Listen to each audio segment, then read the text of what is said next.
Hi everyone, this video will deliver various information about Japan. Please subscribe if you like it. We will deliver this time the difference between ramen and tsukemen.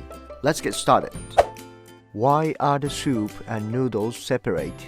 Why are the noodles cold when the soup is hot?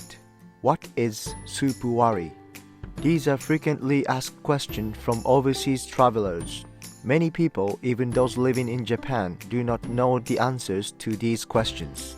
International visitors may have even more questions about this dish. This video focuses on the differences between ramen and tsukemen and how to eat tsukemen as explained by a ramen expert. What is tsukemen? Like shown in this picture, tsukemen is a dish where the soup and noodles are served in separate bowls. Standard Japanese tsukemen come with a rich soup made with tonkotsu and chicken and thick noodles. While ramen contains cooked noodles in a bowl of piping hot soup, tsukemen noodles are boiled and chilled, then placed in a separate bowl from the soup.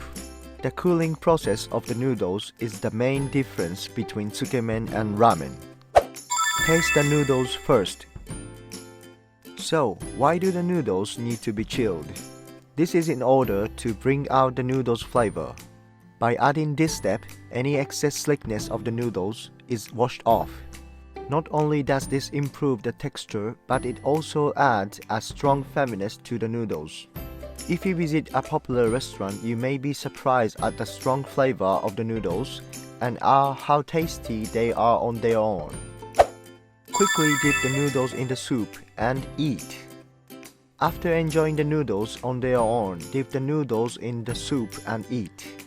The great part about tsukemen is that, unlike ramen, you control how much of the noodles you want to dip into the soup. You don't have to soak all the noodles. If you want to enjoy the flavor of the noodles more, simply dip the noodles into the broth about halfway.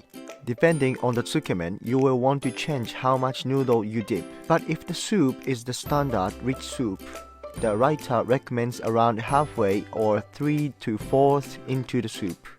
However, the one thing you shouldn't do is leave the noodles dipped in the soup. Doing this makes the soup get cold quickly, which does not taste good. Very few restaurants have a soup that tastes good even when it's chilled. Therefore, it is suggested you pick up just enough noodles to eat in one bite, dip them quickly, and savor the flavors.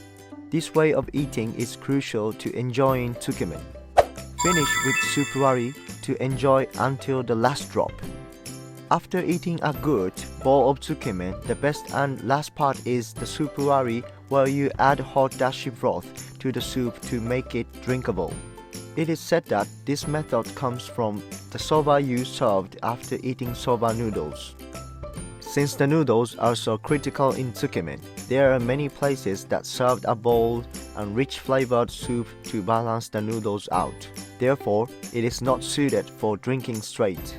The soup-wari makes the rich soup drinkable with a lighter broth. If you are unsure, ask the staff, soup-wari kudasai. Many of restaurants are also very particular about their soup-wari, and the broth contain a mix of seafood, chicken, or other ingredients. You can normally receive soup-wari free of charge, so if you are able to eat more at the end of the meal, try asking for some. You will notice a change in flavor when mixing in the soup-wari, allowing you to enjoy the soup until the last drop. So far, we have explained the differences between ramen and tsukemen and how to eat them. However, there are some exceptions to this, as restaurant menus are different and people enjoy variations on these dishes. We highly recommend you to go to several ramen restaurants to find your favorite way of enjoying tsukemen.